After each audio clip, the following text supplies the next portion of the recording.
Welcome to The Explainer. I'm your host, and today we're putting on our professional equity analyst hats for a deep dive into Murphy Oil, ticker symbol MUR.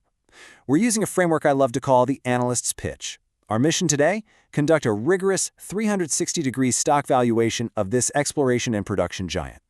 We're not just skimming the surface here. We're going to calculate intrinsic value using absolute models, relative multiples, and asset-based valuations. So let's get right to work. Okay, let's anchor ourselves to the current market reality. Right now, based on the data, Murphy Oil's last close price is sitting exactly at $40.73 per share. That's the price tag the market has decided on today. But, as analysts, we live by the rule: price is what you pay, but value is what you actually get. Now, things get really interesting when we look at the platform's automated discounted cash flow. It spits out a fair value price of $59.49. If that automated metric is right on the money, we're looking at a massive 31.5% margin of safety. That's a huge potential upside.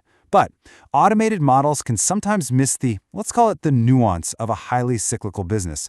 We absolutely need to verify this for ourselves. So here's our roadmap to figure this out. We'll start with baseline metrics, move into absolute valuation models, then relative valuation models, followed by an asset-based valuation, and we'll wrap it all up with a final valuation synthesis. Step 1. The Murphy Oil baseline. Let's lay the groundwork to understand the sheer scale, the leverage, and the recent momentum of this company before we try projecting its future. We are looking at a $5.82 billion market cap business, pulling in nearly $2.7 billion in trailing 12-month revenue.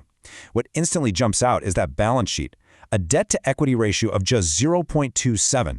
That is remarkably low leverage for the oil and gas space, giving them a ton of flexibility. And the market's definitely noticed, rewarding them with a really solid 31.7% return year to date. But look at this whiplash. Down nearly 53% in 2020, up over 120% in 2021, down again in 2024, and now rebounding. This timeline brilliantly illustrates just how volatile and cyclical their returns are, which makes accurate forecasting absolutely critical. We definitely can't just draw a straight line up and to the right here. Step 2. Absolute valuation models. These absolute valuation models act kind of like our financial crystal ball. We project future cash flows and discount them back to today's value. To build our DCF, we project the free cash flow to the firm. Because our source data doesn't give us an explicit weighted average cost of capital, or WACC, we're going to assume a standard 8 to 10% discount rate. That's pretty typical for the risk profile in the energy sector. We'll also bake in a conservative 2% terminal growth rate, just to reflect long-term inflation without overestimating fossil fuel growth.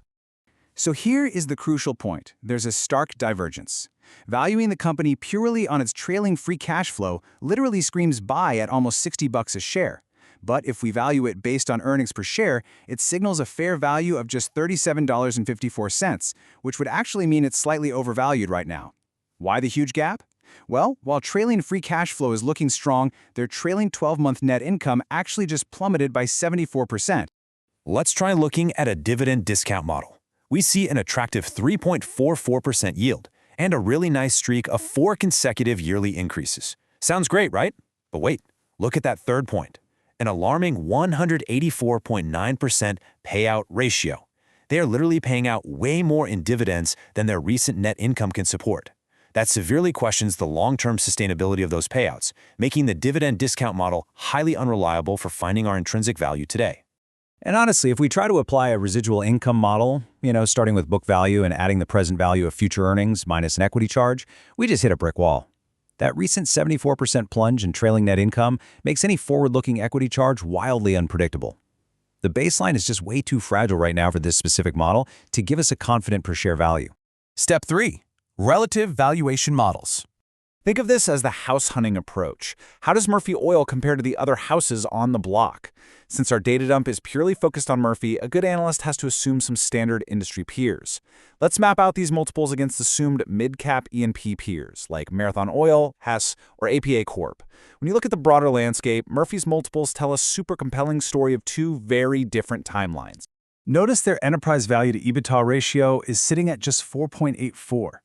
In the energy sector, an EV to EBITDA under 5 generally screams operational cheapness, especially when compared to an assumed peer average closer to 5.5.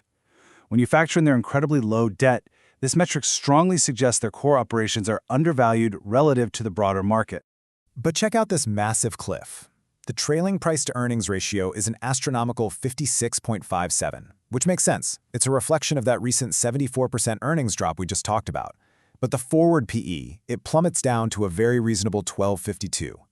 This brilliantly illustrates that the market is already pricing in a dramatic earnings recovery. If they hit those forward estimates, the stock is dirt cheap. If they don't, well, it's a classic value trap. Step 4. Asset-based valuation.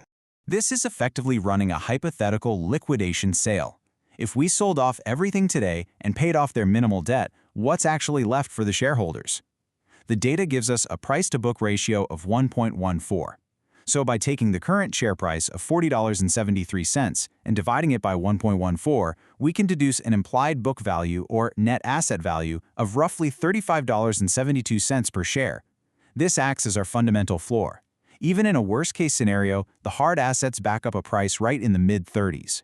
Furthermore, their enterprise value to assets ratio sits at 0.69. This is fascinating. It means the market is currently valuing the entire enterprise, equity plus debt minus cash, at a 31% discount to the stated accounting value of its assets.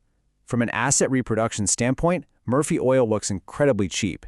Step 5. Valuation synthesis. Okay, we've run the absolute models, we've compared the relative multiples, and we've checked the hard assets. Now it's time for the final synthesis. Remember this core philosophy. Financial modeling isn't just about perfect mathematical formulas. It's about making logical deductions when the market gives you wildly mixed signals, like dropping net income but surging free cash flow. You have to weigh the inputs to find the truth. Looking at the wide discrepancy across our models, cash flow bulls are seeing a $60 stock based on that really strong cash generation. Meanwhile, the asset and earnings bears see a stock worth the mid-30s based on the book value and that trailing earnings plunge. The current price of $40.73 is sitting right smack in the middle of this tug of war. Weighing all these conflicting factors, I place the final intrinsic value range strictly between $35 and $60 odds. The low debt and strong EV to EBITDA really provide a solid floor, while the concerning payout ratio and trailing EPS kind of cap the immediate upside. My verdict?